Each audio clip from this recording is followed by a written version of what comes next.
Muse and you are welcome to my channel. Welcome! So today we're going to be talking about my March wrap-up, and I know it's like the middle of April already, but it seems like April is just like running for its life because I cannot catch up to it. Like, I cannot believe it's already pretty much mid-April. Like, it just, where have the past week and a half gone? Like, I don't get it. Anyway, the point is I'm late in this wrap-up, but that's okay. So anyway, we're gonna talk about the books I read this past month. So the first book that I want to talk about is Born a Crime by Noah Trevor. So this is a memoir he wrote about him living in South Africa and the relationship he had with his mother and with the people around him and how it was just like to grow up over there. So I picked up this book pretty much because of BookTube. I've been hearing about it from different booktubers and I decided to give it a try. And yes, I audiobooked this. Actually, all the ones I'm going to talk about right now, I audiobooked. Anyway, this book specifically was heavily recommended to be actually audiobooked because Noah Trevor actually narrates the whole thing and is great. I came into this book a little apprehensive because I wasn't sure what this was actually about or what I was like going into. During the first part of the book, again, I wasn't feeling it very well. Towards the middle of the book, I was totally enthralled by the story, and by the end of the book, I was floored. So it was just so good, so good. If you're looking for a memoir, I totally recommend it. I ended up giving this book a total of 4 out of 5 stars on Goodreads. Again, Goodreads does not allow you to do half stars, so Goodreads, if you're watching, please get onto it. We would really appreciate half stars because it's so anyway, this to say, this is actually more of a 4.5 star than a 4 out of 5, but no half star. So anyway, I just left it at a 4. But it was really an amazing read. There's a lot of recurrent topics throughout the entire book. One of the major ones is religion, specifically Christianity, because his mother is a very devout Christian woman. And I noticed in the beginning of the book, when he starts narrating, he starts off with a pretty cynical tone to it because his mother and him, they just butt heads on that all the time. But at the end of it, it just turned out to be like so funny and so great because those two clash and just make a really good read. I really enjoyed it. Anyway, it was very good. Totally recommend it. If you haven't, get onto it. So the second book that I actually finished in the month of March is Everything by Nicola Yoon, and I am not spending too much time on this one because I already made a separate review for it. You can click up here if you want to go see it. Guys, now it's going to be a movie soon, like in a month or I think it's coming out in May. And just to give out my stars here, I ended up giving the book a 3 out of 5 stars, I believe, on Goodreads. It was an okay contemporary. I had some problems with it, but it was overall an enjoyable contemporary read, but it wasn't like my favorite, you know. But it was an okay read. It was an entertaining read.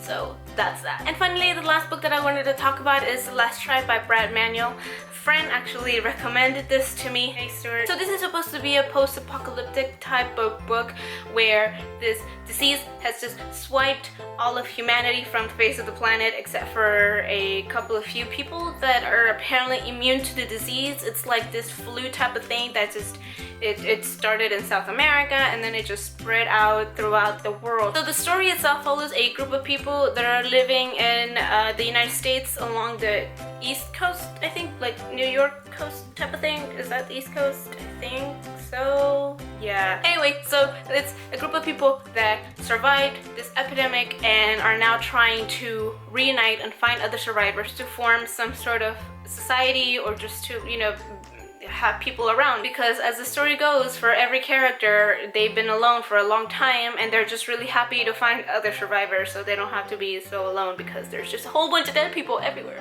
Anyway, so that's the premise of the book, and the story just follows this group of people as they find other survivors. Now, the rating that I ended up giving this book, I believe it was a 3 out of 5 as well, but it's more of a 2.5 than a 3. Even though it was an entertaining story and an overall enjoyable story, I found the characters to be very cookie cutter type. I mean, throughout the story you have like 20 plus characters because you keep bumping into more survivors, and I find that every character is basically the same except that they have something that makes them different.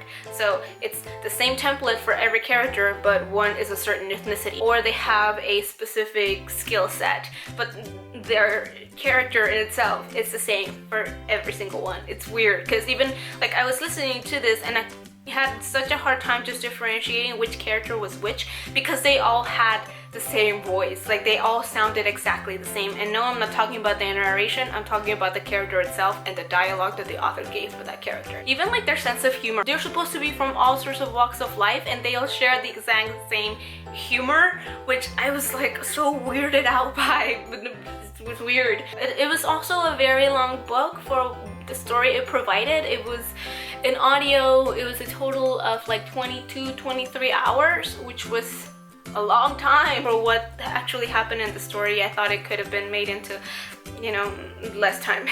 Also, it seems like there was not much conflict throughout the book, which is why I'm like weirded out by the fact that it was so long. The only real conflict that you have is that the epidemic wiped out most of the world's population, but that happens in the beginning. And so then for the rest of the book, you're like, what's happening next? And it's just pretty much nothing. However, one thing that I really did love is that they kept describing food, and I love food descriptions in books. Like, I find them so fascinating for whatever reason, so that was really good. Anyway, other than that, the story itself was interesting. Like, I mean, I don't know if I would like to invest another, you know, 22 hours. Actually, it was more like 11 because I double speeded it up when I was listening to it. So I don't know that I would actually recommend you investing so much time into this story, but if you're curious about it, I'd say go for it.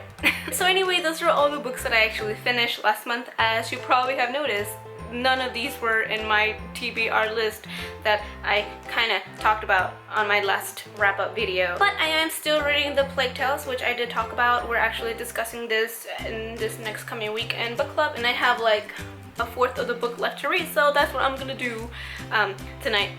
So anyway, I will finish up that book and I'll let you know what I thought about it, hopefully in my next wrap-up, because I don't think I will do a full review on it, and I'm not sure what else I'm gonna be reading after that other than Furiously Happy, because that's the next book that we're gonna read in the book club, so I might talk about that one later on. However, that is it for all the books that I actually finished last month. Please let me know down in the comments below if you have read any of these, or if you're planning to read any of these, and what are your thoughts on them. And if you really like this video, please make sure to give it a thumbs up and subscribe if you haven't done so already. Anyway, that is it. Thank you so much for watching. This was Woot Muse, and I will see you next time.